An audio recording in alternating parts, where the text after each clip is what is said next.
before I start this video, I want to ask you to please forgive the noise in the background, which are fans blowing in my face because it's hot in the house right now, as well as where I'm recording this, which is like my bed.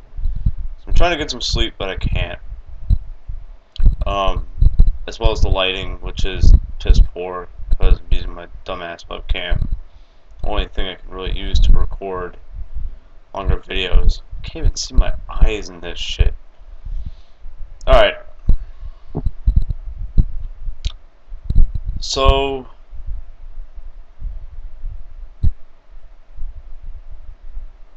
the Royal Rumble was like pretty much a two-match show, right? You had the Rumble match itself, and then you had the title match, which was way better than the Rumble.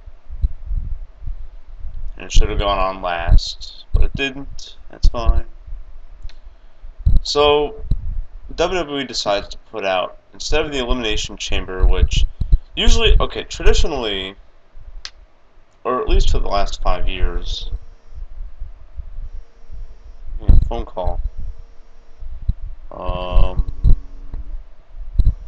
I don't know who that is, whatever. Go ahead and drop this, as well as mute my phone. Sorry about that. There. Phone muted. For roughly the last 5 years, maybe you think like since 2008, WWE had to split two separate champions. They had WWE Champion, which was like kind of their main tier champion, and then they had their World Champion, which was their, second tier champion, right? Okay, so what they would do is they would decide who the number one contender is for the WWE title at Royal Rumble, and they would decide who the number one contender would be for the world title in the Elimination Chamber. Or they would just put one of the titles up on the line in Elimination Chamber. Usually it'd be the world title, but sometimes it would also be the WWE title. I think when CM Punk was champion, like he had to defend it in the Elimination Chamber, so that kind of counted as a title shot because he had 6 people in it. Well, now there's only one champion ever since last year, right? 2 years ago.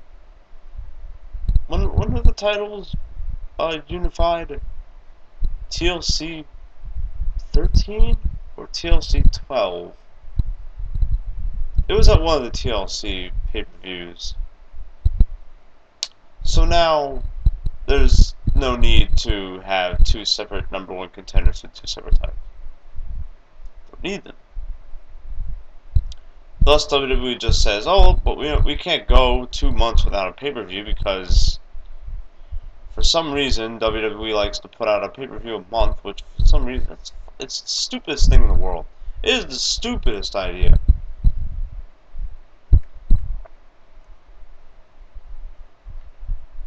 Back when I watched wrestling, first watched it when I was like in single digits, so roughly 25 so years ago.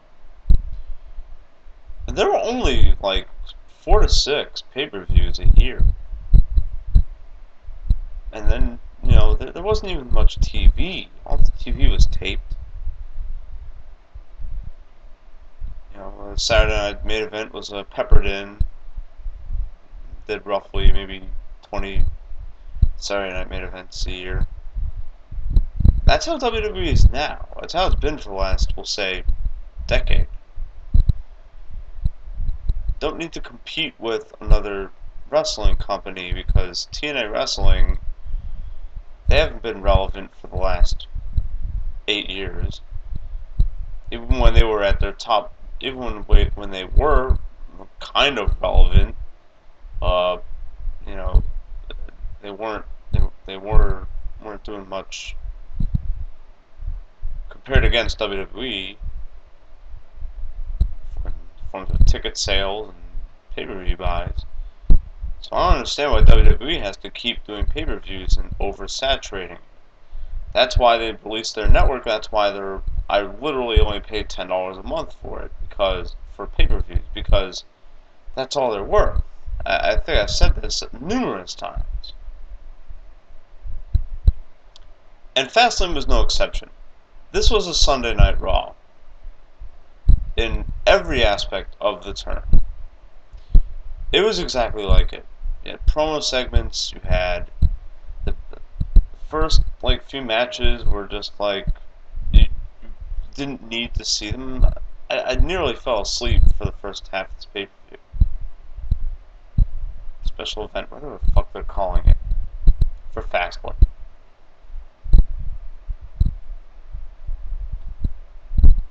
I didn't watch the pre-show, and the pre-show is such a stupid fucking idea.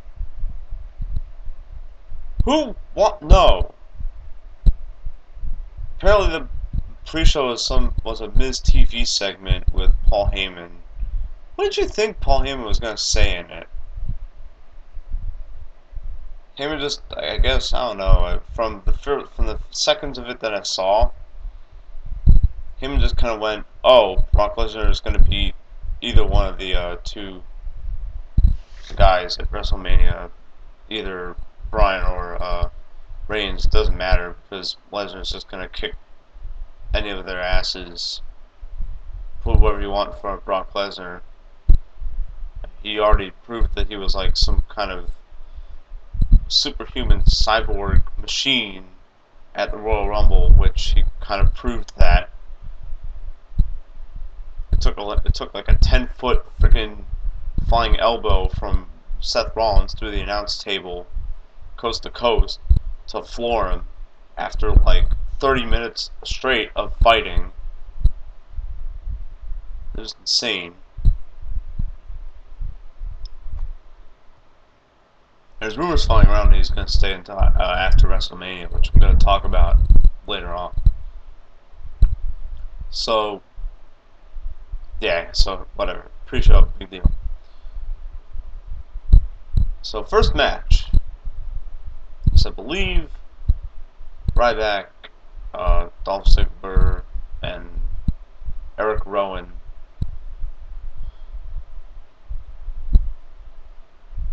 versus Seth Rollins, Big Show, and Kane. Like, we haven't seen this on every Monday Night Raw since the new year started. That you didn't have this back in the day. But the talent roster for WWE is not deep at all. It's a very shallow roster. And that's sad. That's fucking sad. Someone in my next room next to me, what the hell? Because look at all the NXT guys. They're young, they're hungry. Is it really a big deal to just put them on a pay-per-view and give them like 15 good minutes against random good guys who are on TV all the time? Or random bad guys who are on TV all the time? Like, is that really like too much to ask? I don't understand why WWE is so afraid of pushing younger talent. I'll go over this more because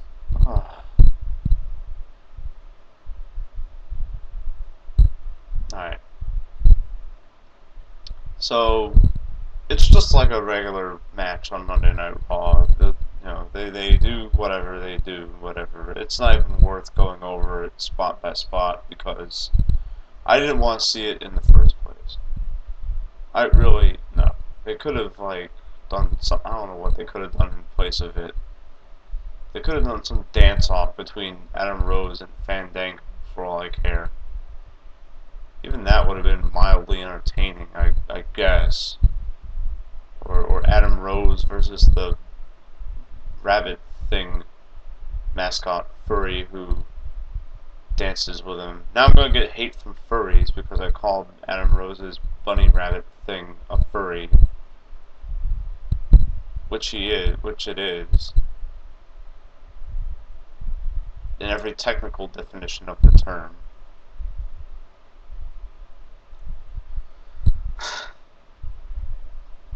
there was a surprise in this match, which I liked. So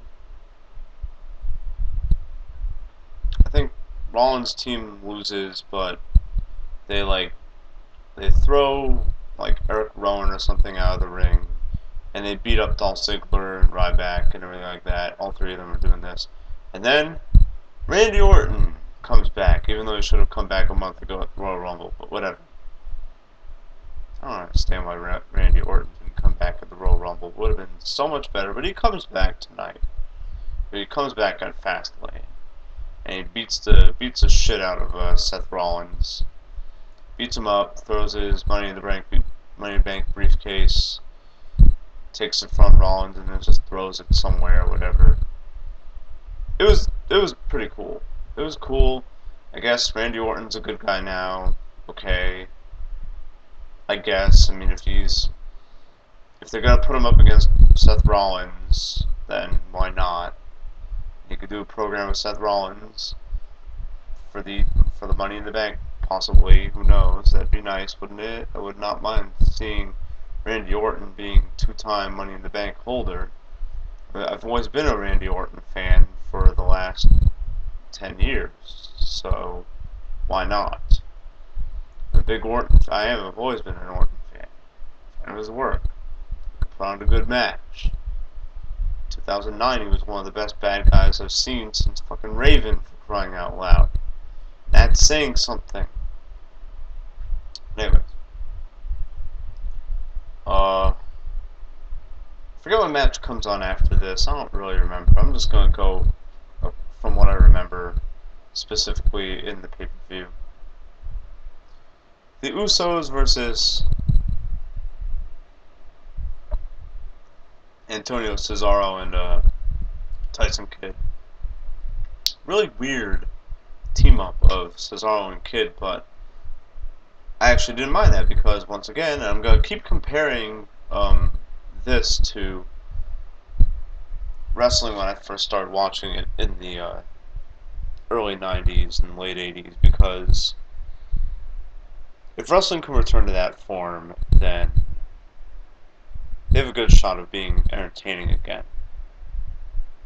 And back in the day, 25 or so years ago, they would put just two random people in as a tag team, and it was sink or swim, work, doesn't work, whatever, it doesn't matter, go out there and, be a tag team. And they're doing that with Cesaro and Kidd. And the Usos, I swear to God, I love the Usos. They're good in-ring performers, but that's all they are. That's all they are, and poor Natalya Neidhart. Here's a woman who has been in WWE for roughly a decade now. Roughly. When did she start? 07? 06? Something like that? That's besides the point. Here's a woman she's been around for a while. She's got family lineage from one of the most, dare I say, the most prolific wrestling family ever, the Harts. I've seen her wear the women's title like twice. She keeps getting put in these stupid fucking angles as a placeholder for fucking Tyson Kidd. Yes, I understand that they're married. But no, that doesn't mean they need to be on screen together. Are Brie Bella and Daniel Bryan on screen together? No. Do they need to be? No, they don't. It's the same thing with Tyson Kidd and Natalya. And oh my god.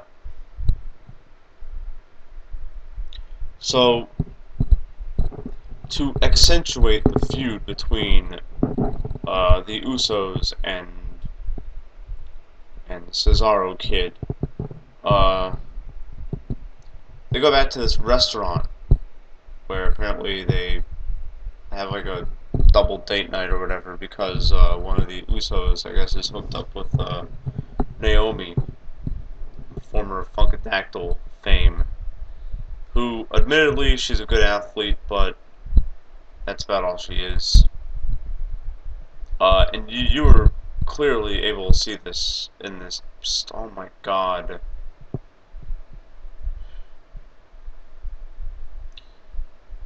You know, if I could rank the worst segments I've seen in WWE in the last 5 years, this would make top 5 easy. Easy. So, they're all chilling at some random restaurant. You could tell it's totally. You could tell how green screened it is, too. It's just, I don't.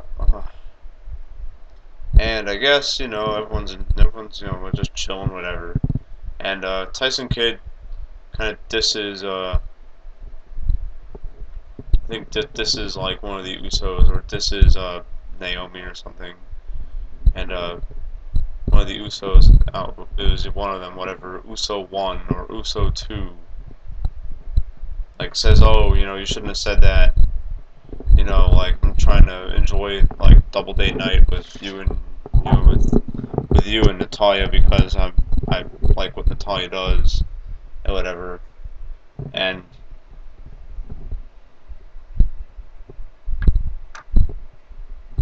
like Tyson Kidd goes like, oh, but you've got no talent and neither does Naomi or something like that. And then they all fight and brawl and and Natalia, bless her heart, I don't understand. They must be paying her a lot. Or she might be in trouble or something. Because her acting skills, I think WWE knows how bad her acting skills are, and they don't give a fuck. They're like, whatever, your acting skills are shit, but you're gonna be in this horrible segment anyways. She's like, goes to Naomi, oh, you ruined this. You ruined this. I wanted this to be a good night. Such easily one of the worst I've ever seen. Oh my god. If they show that segment again, God kills a child every time that segment plays. Think of the fucking children, WWE. Think of the children. But they have a match for the tag team titles. And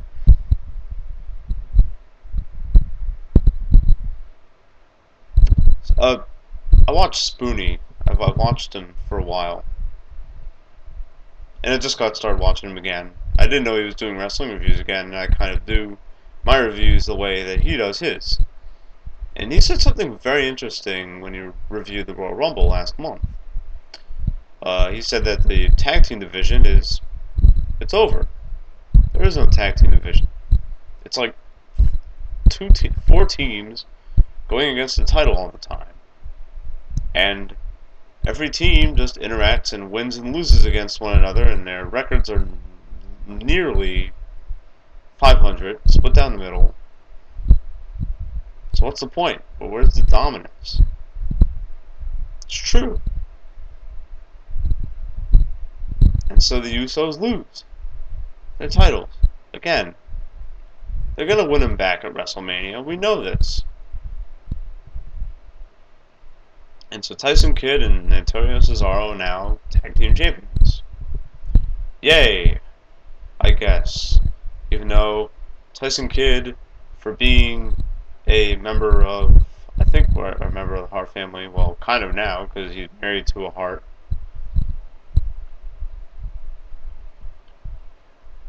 For what he's worth, he's not as bad as Teddy Hart.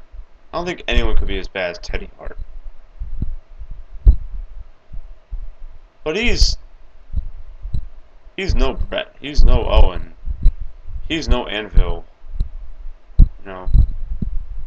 He's not even as good as a D.H. Smith was back in the day, back like 5 years ago. Or Harry Smith, whatever his name was.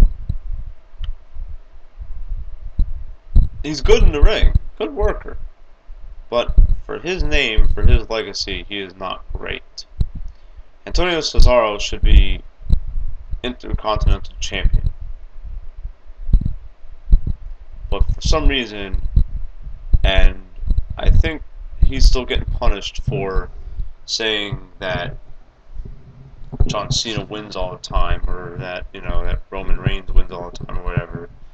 I think he said that in a podcast, and WWE didn't like it, so he is in big trouble now and getting de-pushed. Apparently he was going to get a push, or from what I hear, and he didn't. But now I guess he's getting a slight push, I guess, if you want to call it that. Which, more power to the guy, but it's not going to help him much. Yeah.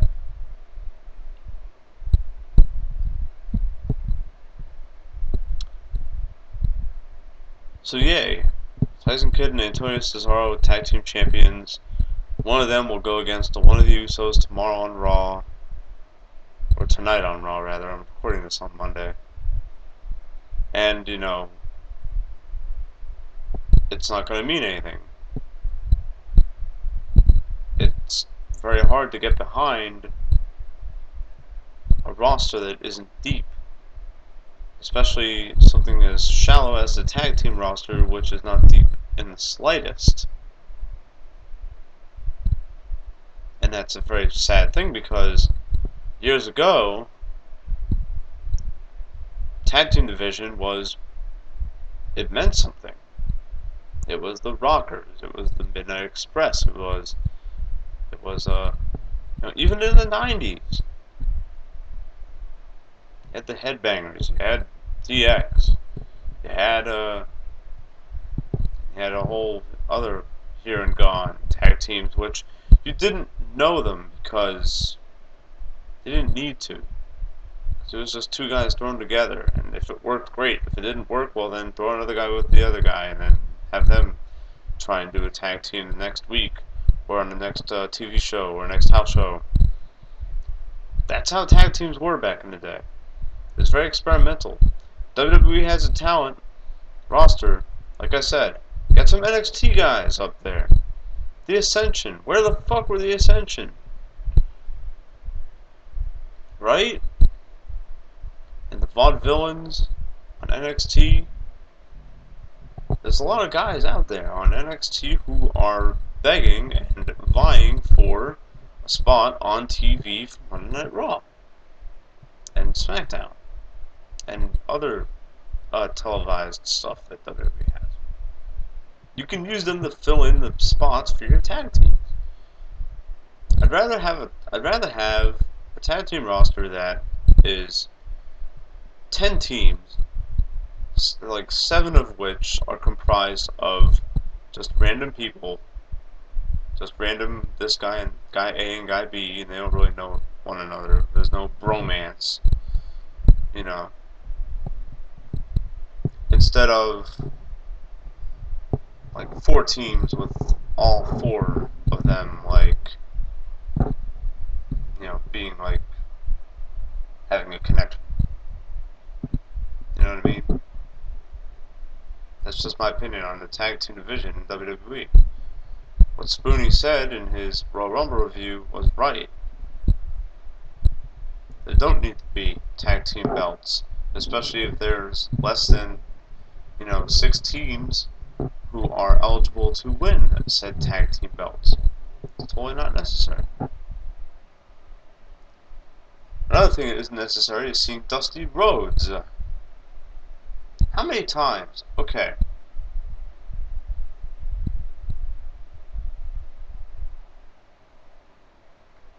I understand that Goldust and Stardust had to eventually split. I understand that. It makes sense. Especially after a tag team title run, Dustin, Goldust, getting pretty old. He's getting up there in years. That kind of stuff. Still a good performer in the ring for his age, obviously. But he's getting up there. And Cody Rhodes, he's still very robust.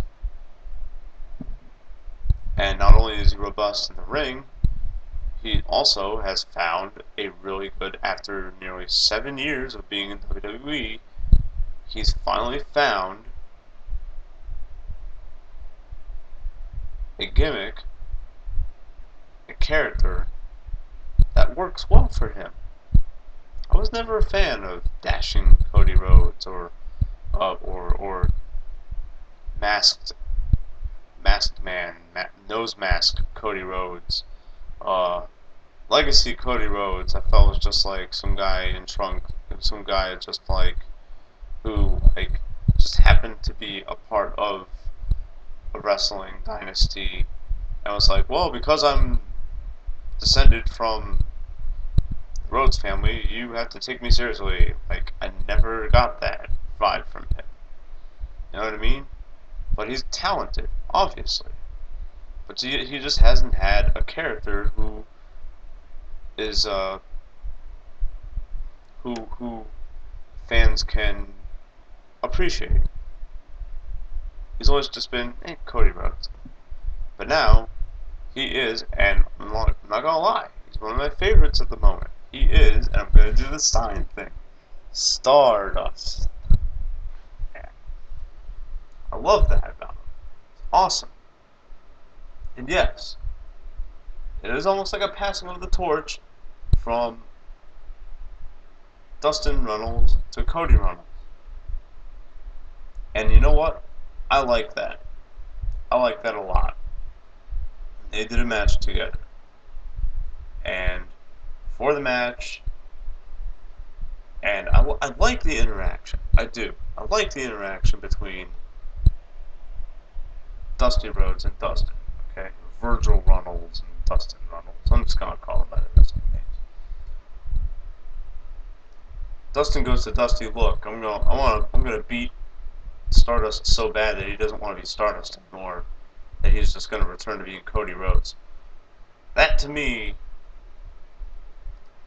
speaks volumes, because if you think about it, Cody Rhodes found a home for his persona in Stardust. So if Goldust want to take that away, you have to kind of read in between the lines there and be like, whoa, that's some heavy shit. I'm just a Stardust fanboy, so anything that Stardust does or anything that he's involved with, I'm gonna like. And they have a match, and Goldust goes over. It was a really weird finish. Really weird finish. Some kind of roll up or something from Goldust, and the referee kind of counts to 3, but kind of doesn't. Like, he goes like 1, 2, and then that, and then he's like, ring the bell. And so Stardust is like dumbfounded, and Goldust is like, don't worry about losing to me, we've hashed things out, let's move on. This us fighting is just silly. We're both grown ass men here. And Cody Rhodes just kind of leaves, and then it goes backstage. I think like after some commercials, after some plugging of the WWE Network, and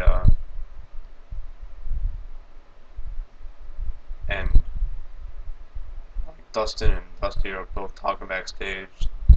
Dustin's like, I didn't want to have to do this, but I had to beat him. I had to show him that there's more to this than just Stardust. And then Stardust just attacks him backstage, beats him down. And I like I do like the personalness of this kind of feud. And it's age old, it's age worn. I mean, and it's never like not gonna get old either. But it's the oldest kind of feud in the book.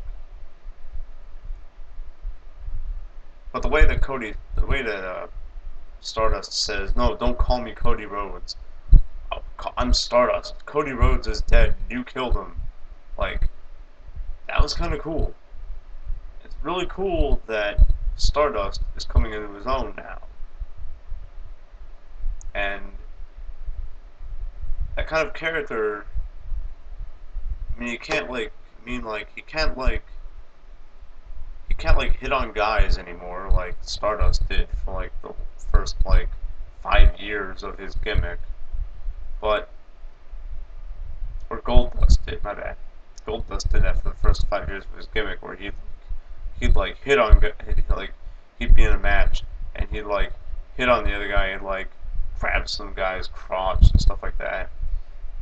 That's still permissible, but it's not really gonna have the same effect as it did for Goldust. Instead, you give Stardust just be like just like eccentric like weirdo who's like really cool, but like also really out there. You know what I mean? And I think Cody Rhodes can pull that off very well.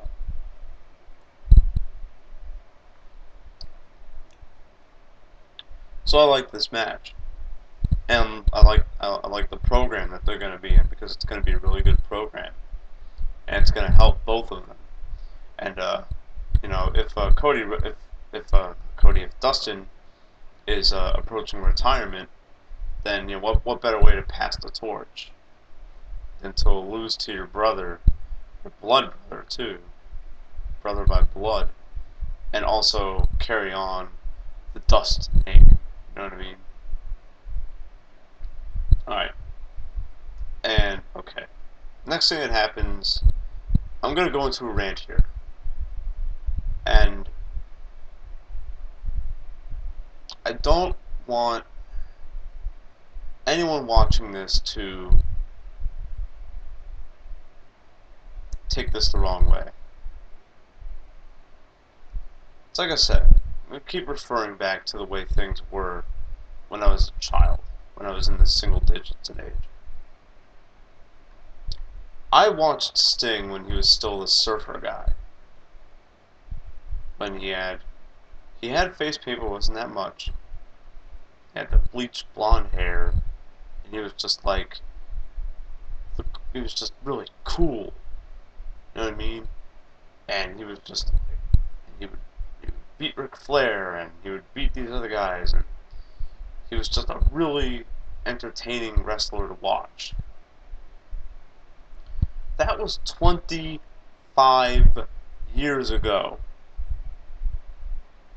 I was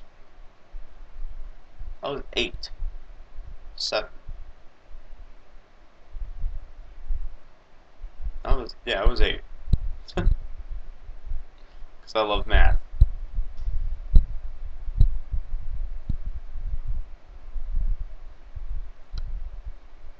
I remember, okay. And admittedly, I've been watching wrestling on and off since the early 90s. I watched it pretty much full time in the mid 90s, and then I skipped the entire Attitude Era because cooler shows were on. I know, there was cooler stuff than wrestling to watch? Yeah. At the same time the Attitude Era was on, there was another show that was on. That show was called Daria, and that show was pretty damn good as well. And it came on right in the middle of Monday Night Raw and Nitro. And guess what? I liked Daria better than wrestling.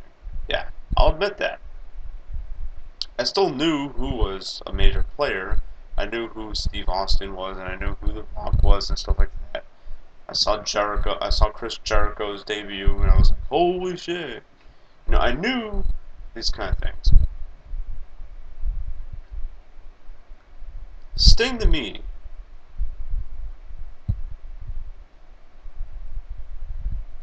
he was WCW. It's true.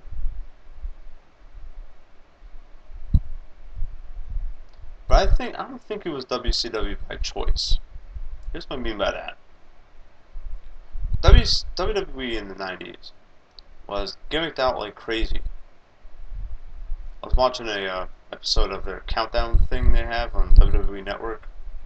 Pretty cool show to watch. And they have like top 10 like weirdest gimmicks. Like 7 of the 10 of them are from 1992 or 1992 to 1996 WWE. I mean, that's how gimmicked up WWE was. Do you really think, and you're Sting, you're the one, you're winning WCW titles all over the place in the early 90s. You know, you get time off whenever you want. You get guaranteed contracts, so you can just sit on your ass at home and get paid. Do you really think that it would be a wise move to go to WWE if you're Sting? No, it's not. It wouldn't be a wise move at all. It'd be a really shitty move. Now, what if both companies were paying you the same? What if both had guaranteed contracts?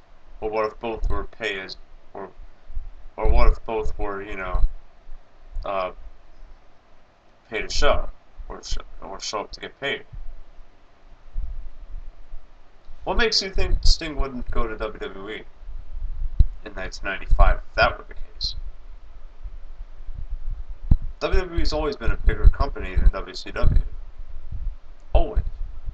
They've had bigger revenue. They've made more money. They had a much larger platform. If I were Sting and WWE's paying me as much as WCW is paying me, I would have jumped immediately. Wouldn't even be a second question about it. I'd be like, yes, I'll go here.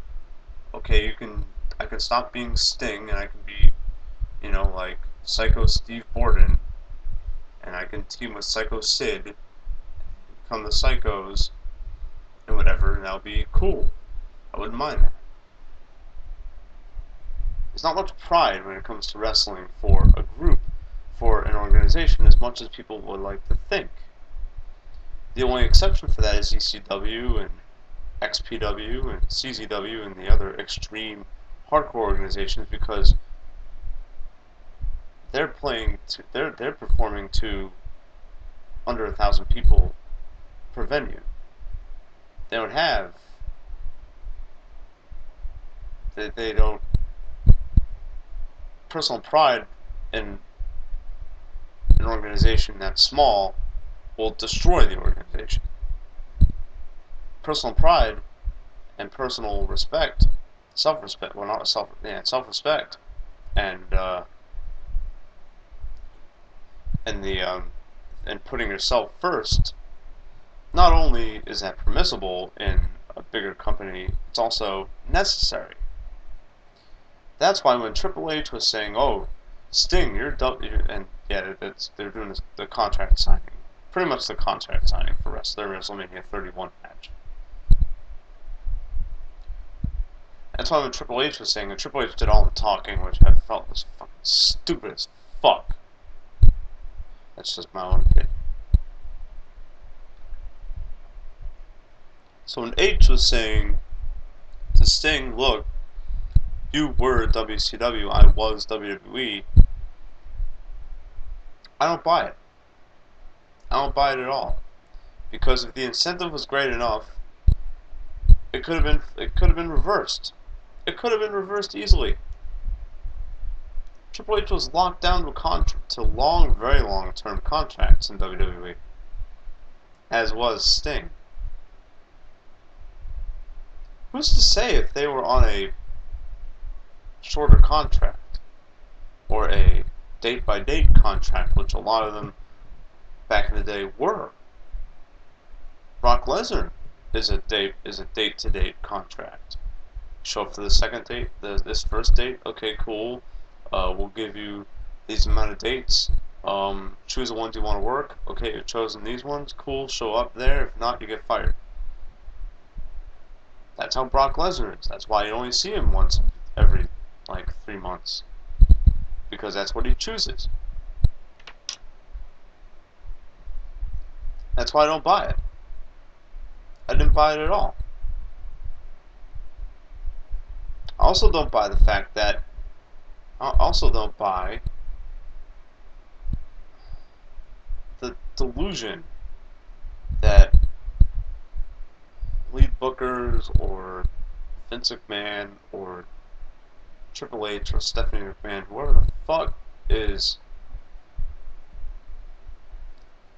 booking matches and writing shows and approving it for WWE, why the fuck would you want to do Sting versus Triple H? They had no history together.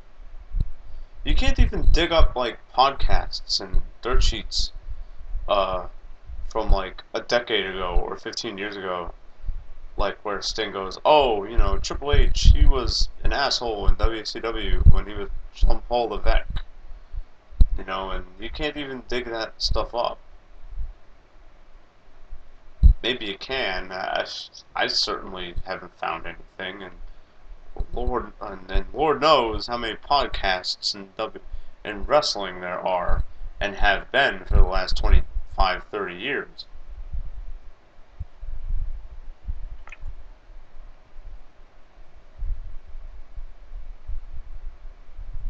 All I wanted, I liked when Sting came back, or came into WWE. I did. He made those little appearance to be a custom, or not a custom, a secret character in WWE 15 video game. I liked that. His appearance in Survivor Series 14, on the fence with that. I don't mind. I didn't mind. I kind of didn't see the point. But one of the things I did fear was Sting versus Triple H at WrestleMania 31. Didn't want to see that. I wanted to see that at WrestleMania 21. I wouldn't have minded seeing that in WrestleMania 19 or 18. Back when Sting wasn't in his 50s. Back when Triple H wasn't in his 40s. Back when all this didn't become irrelevant. I was 15 years old when the Monday Night Wars started. A 15-year-old right now was born in the middle of the Monday Night Wars.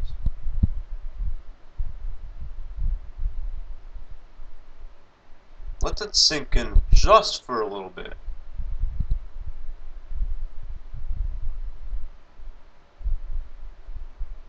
Let that sink in.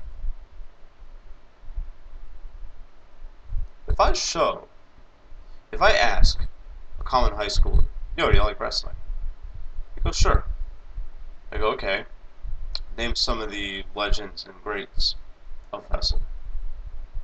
They won't mention Sting and Triple H. They're going to talk about John Cena and Edge. And who else?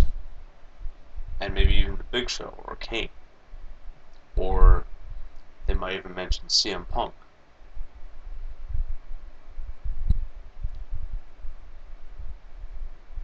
I don't like Sting versus Triple H at WrestleMania 31 because it came too late.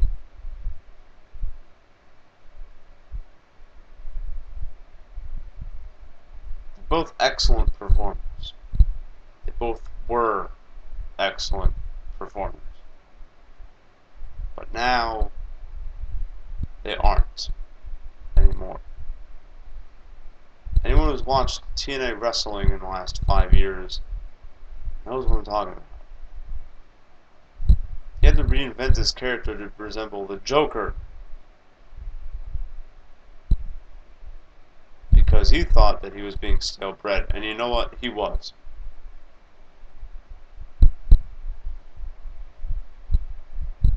His matches in TNA, compared to his matches in 1990 and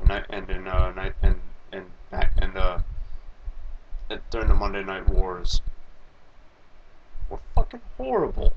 Horrible. And Triple H, is he still good in the ring? Kinda. But was he as good? Is he as good now as he was 15 years ago? As he was a decade ago? Even 6 years ago, WrestleMania 25? No. He wasn't. So I don't understand why they have to book this match. Why not, if you're going to bring someone like Sting into WWE, And I remember, I think I posted this as a comment on a YouTube video somewhere. I said, "Dear WWE," I said, "Dear WWE, please don't book Sting in a match. Just do the right thing and induct him into the 2015 Hall of Fame. Signed, a fan since 1990. As all I wanted was for Sting to be inducted in the Hall of Fame. Because one, he's deserved it. He deserves it. That's about it. Two, any true fan wouldn't want to see him in this match. They wouldn't. I want to remember Sting the way I want to remember it. Or not, yeah. Well, I want to remember the Sting looking good. Not, you know, beaten down, worn old man at 57 years old. You know, think of Terry Funk. Everyone thinks that every established wrestler can be like Terry Funk, pretty much. I partially blame him for this because in 20 years ago, Terry Funk was 53 years old. He won the ECW title from Raven, and it was convincing. And he looked good. He didn't look good doing it, but it didn't matter because he was Terry fucking Funk. Okay, but it was still legitimate, and he was still able to pass that torch to Sabu, Raven, Tommy Dreamer, whatever. Sting is not Terry Funk. Sting is not Ric Flair. I got nothing against the guy. Got nothing against him.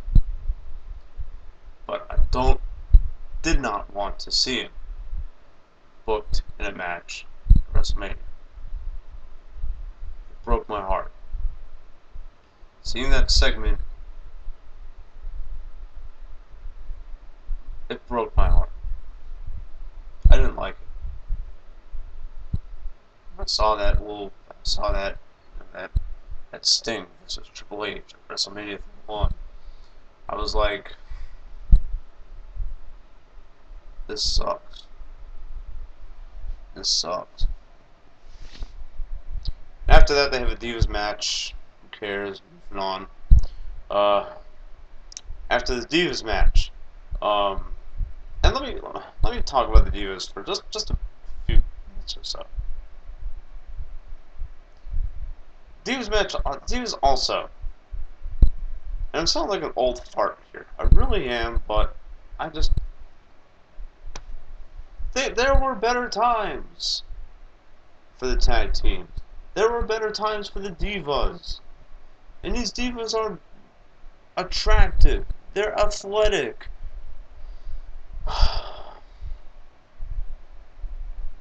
But they're not taken seriously. And you would think, after witnessing Trish Stratus and Lita do their programs a decade ago in 2004, 2005, you would think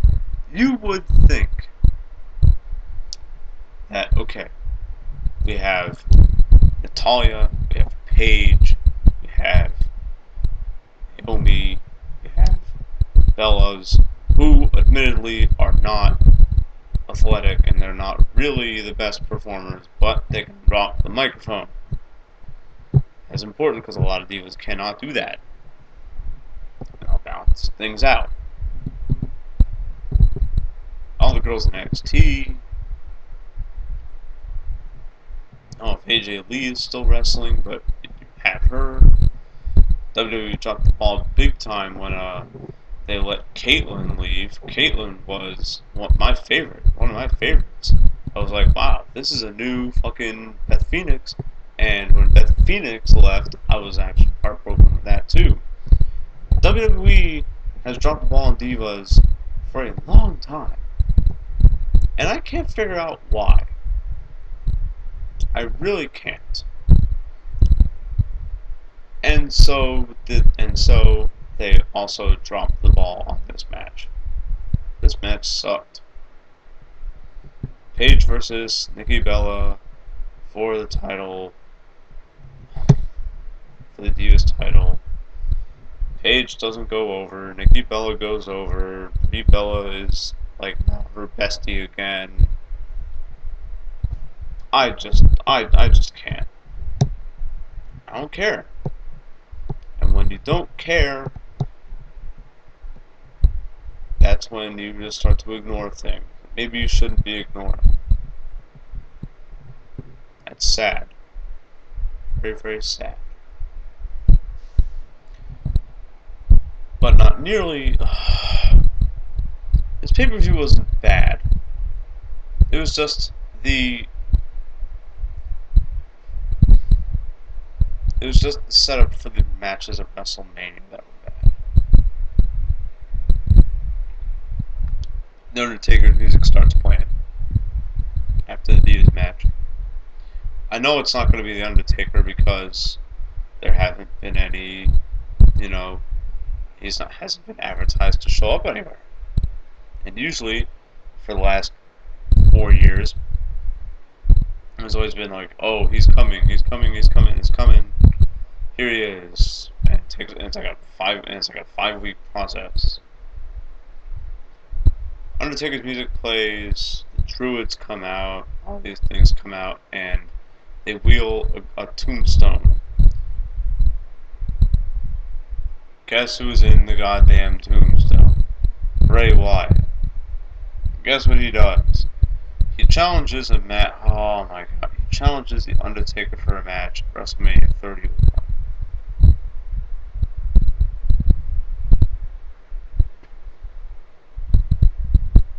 Do you want to know how old Bray Wyatt was when The Undertaker debuted? In 1990? 91 rather? November 1990. Bray Wyatt was either 3 or 4 years old back then. And The Undertaker was like 27.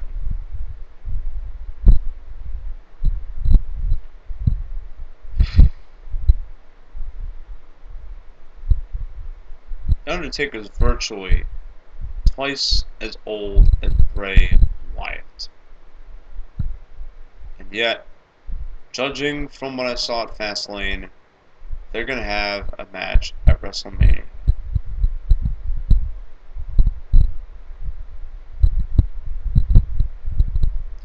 I don't understand it. It doesn't make Undertaker look good. It doesn't make Bray Wyatt look good. Why have that? Why have it? I don't know why. And that, to me, told me one thing about WrestleMania 31.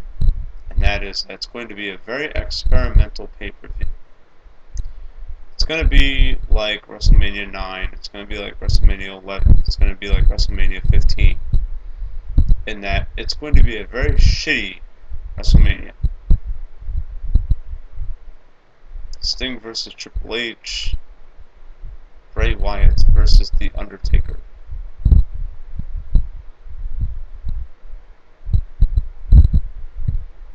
And those are going to be main event tier matches. There's always 3 main events. The title match obviously the main event, but then there's always ones leading up to it, and those are your 2 lead-in pay-per-view. Those are your 2 lead-in main events.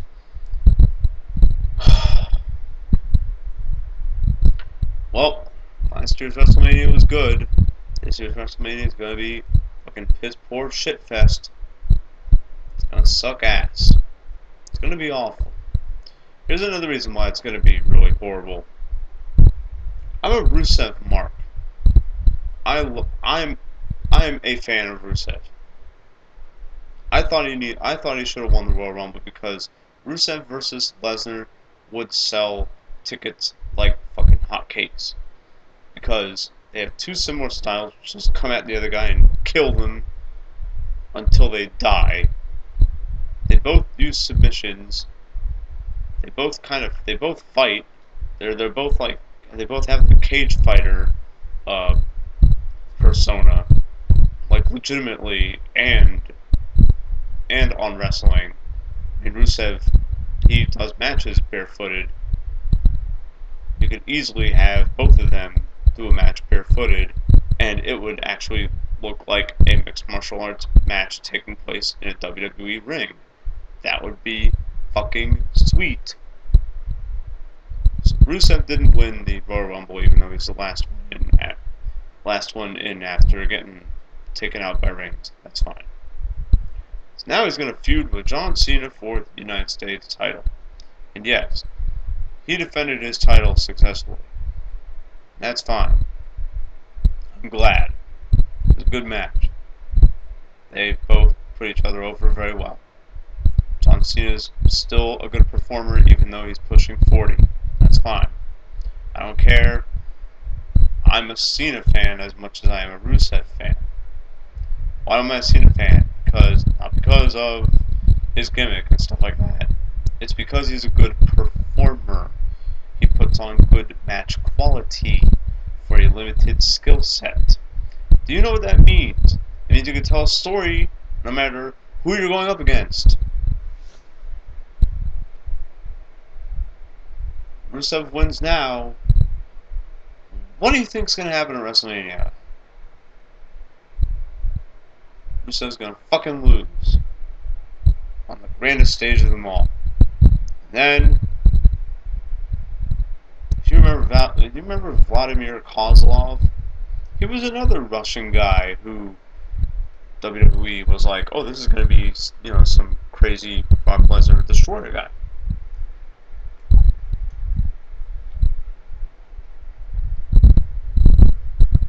In 2008, Kozlov was going for the title. He was a title contender.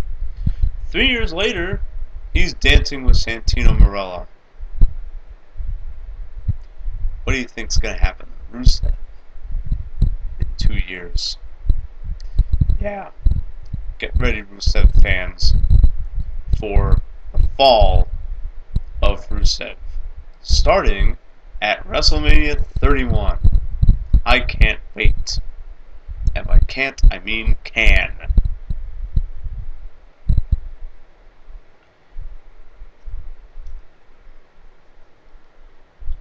I'll be the first to admit, and the main event of this pay-per-view was really good. I never hated Roman Reigns. Never.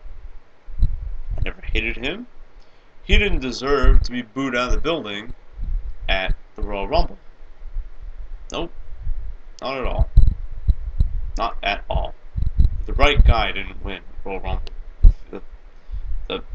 The guy who the Philadelphia fans wanted didn't win. If the Royal Rumble had taken place anywhere else, Reigns would have gotten decent pops. But he's not over. He's not over with the fans anymore. It was the Shield. People fucking loved him. Then what happened? He got hurt. They started giving him Looney Tunes. They started having him quote Looney Tunes as promos.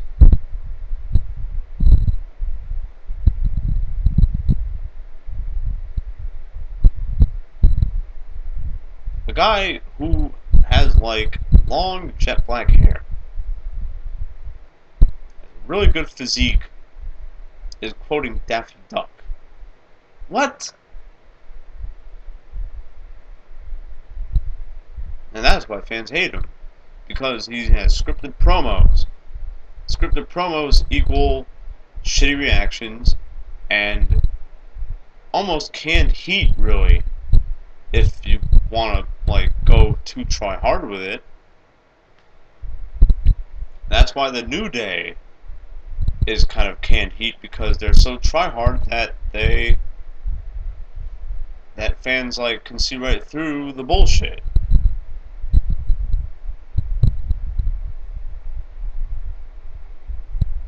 That being said, the right man went over. Why did the right man go over? Daniel Bryan had his day in the sun. Several of them. Had he not gotten injured, he wouldn't have been a transitional champion.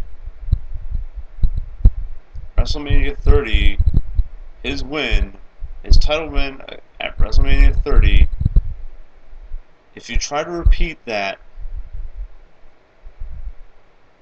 it's only going to dwarf his accomplishment at WrestleMania 30.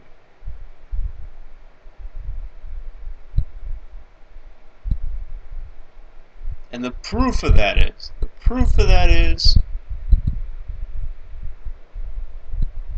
who won at WrestleMania 14? The title. Steve Austin. Who won at WrestleMania 15? The Rock. What did they try to do at WrestleMania 17? They had Austin go over again by turning to a bad guy. Did it work? No. Because despite being a bad guy, Austin in 2001 still got fucking cheered like crazy, to the point where they had to edit in boos. People were telling me, my buddy Luke told me, that they're going to turn Daniel Bryan into a bad guy. When, as soon as the first note of his music plays, fans just go, yes, yes, yes. Turning a bad guy, turning someone over into a bad guy is a stupid fucking mistake. So no. The right guy went over. Daniel Bryan, I really, really, really hope... Oh, last time Daniel Bryan turned bad guy, how long did that last? I'll tell you how long it lasted. 7 days. When he joined the Wyatts. WWE was like, wait a minute, he's over. This isn't cool. Let's turn him back. That's what will happen if they turn Daniel Bryan into a bad guy. Now, if he wins the title, which he eventually probably will, maybe with SummerSlam or something, then he can turn into a bad guy. Because then he can not appreciate it as much and they can run that angle. But WWE has their heart set on Roman Reigns. No, I don't agree that Roman Reigns is the guy. I don't think anyone's the guy at the moment. Seth Rollins isn't even the guy, and I'm a bigger Seth Rollins mark than I am a Rusev mark. The guy right now is Brock Lesnar. And I've heard that Brock Lesnar isn't going to UFC for a while. That he's going to be taking some more time off UFC, and that's fine. Which means he can carry the title again for a little longer, and that's fine. But Roman Reigns, he is not ready to win a title yet. Seth Rollins isn't ready to win a title yet. So thus WWE has a really big conundrum. What do you do? What do you do? And the answer to that is very easy. Well, it's not really easy, but you need to understand the psychology of wrestling, and the reason why WWE can make these dumbass mistakes is because they don't need to pay for them, because they're not going up against any other significant wrestling company. Even Ultimate Fighting doesn't have shit on WWE when it comes to marketing and networking, and how much money they take away. You turn Roman Reigns bad. Turn him into a bad guy. I would like nothing more than to see Paul Heyman in the corner of Roman Reigns at WrestleMania 31. So you could do the swerve thing just like at WrestleMania 17 with Steve Austin, because after the Royal Rumble, Brock Lesnar became a good guy. He turned good. How did he turn good? Because, and Spoonie says that in his Royal Rumble review, that he did the spot, well, Lesnar did the spot where he was getting taken away to the back because he was too hurt to fight, and he was like, no, I want to continue the match. No bad guy ever does that. So, Lesnar's a good guy. Reigns has to be a bad guy. One, because he's not over. Two, because Lesnar is that much more over. It would only make sense. And after the match, it's kind of funny, and the match was really, really good, by the way. The match was legitimate. The match was legit. It was nice. It was a good match. It brought out the best in Reigns, and it brought out, well, the blah in Bryan, because Bryan was carrying his ass, which is to be expected. Okay. Reigns is as green as a cucumber. I can deal with that. It's okay. What was I saying?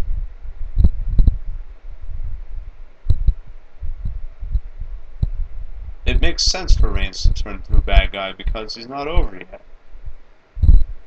When he gets over, and he will, because he is a good performer, good performers always go over at some point in their career.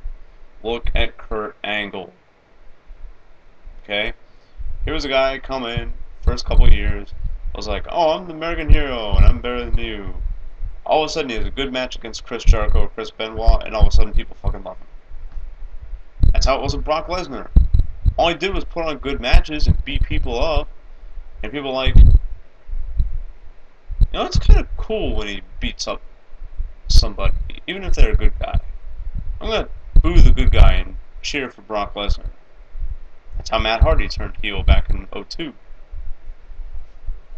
Because Lesnar cheering Lesnar, beating up Matt Hardy, and Matt Hardy had to turn bad because it wasn't over anymore. So there you go. So a little recap of Fastlane. What a stupid name for a pay-per-view too, man. Fastlane. Like, why couldn't they just name it like something like? Why couldn't just put another ECW name on it? Like, they could have brought back Barely Legal. Would have been cool. No, oh well, I guess that's Extreme Rules. It's kind of WWE's Barely Legal. Could have had a, you know, could have had a WCW one, like Uncensored, or they did the Great American Bash, or you know, or Sold Out. Remember that? Remember when NWO did Sold Out? Alright, I'm done here. Hope you enjoyed this. Sorry that I looked so horrible. Sorry about the very, very, very horrific lack of lighting. Sorry about my fan on the background. I just wanted to get this video in because I wanted to